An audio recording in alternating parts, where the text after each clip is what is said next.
আজকে একটা গল্প বলি। আমার এক বান্ধবী ছিল। আমার বান্ধবীটা দেখতে খুব সুন্দরী, পড়াশোনাও মোটামুটি ভালোই ছিল।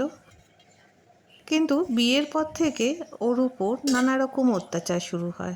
বিয়েটা হয়েছিল ওর বাবা মার মতেই। ও কোনো প্রেম করে বা ভালোবাসার বিয়ে ছিল না, পুরোপুরি সম্বন্ধ করা বিয়ে ছিল। ওর হাজব্যান্ড মাঝে মাঝেই এসে ওকে মারতো রাত্রিবেলা, বিশেষ করে মদ যেদিন খেত সেদিন তো মারতোই। আর এটা কী করে যেন একটা নিয়ম হয়ে গেছিল, কিছু হলেই ওর গায়ে হাত পড়তো। আর সবচেয়ে মজার ব্যাপার হলো, ও যদি বাপের বাড়ি যেত সেখানেও কিন্তু ও বেশি দিন থাকতে পারতো না।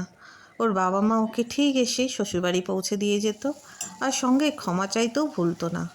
বেশ ক্ষমা টমা চেয়ে মেয়েকে পৌঁছে দিয়ে তারপর যেত। তখন ভাবতাম কেন যে ও এত কষ্ট করে ছেড়ে ছুড়ে বাপের বাড়ি চলে আসে না। পরে যখন ও বলতো কোথায় যাব, আমি তো আর রোজগার করি না, তখন ভাবতাম মেয়েরা হয়তো রোজগার করলেই স্বাধীন হতে পারবে। রোজগার করলে তার বাপের বাড়ি শ্বশুর বাড়ি কারো প্রয়োজন হবে না, নিজের মতনইভাবেই নিজে বাঁচতে পারবে। কিন্তু এখন যখন দেখি মেয়েদের মরে যেতে, শ্বশুরবাড়িতে নানা রকম কষ্ট পেতে, তখন ভাবি যে এখনকার মেয়েরা তো কত শিক্ষিত, পড়াশোনা জানা, চাকরি করে, তাও তারা কেন সহ্য করে? তারা কেন সহ্য করে জানেন?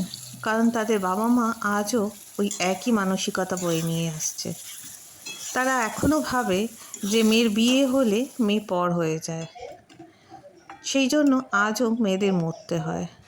তাই আমি ভাবি শ্বশুর শাশুড়িকে যতটা ব্লেম দেওয়া হয়, ততটাই যেন মেয়ের বাবা মার উপরও সেই ব্লেমটা দেওয়া হয়। কারণ বাবা মা জেনে শুনে মেয়েকে নরকে পাঠায়। বাবা মা ভাবে মৃত ভালো ডিভোর্সির মেয়ের থেকে।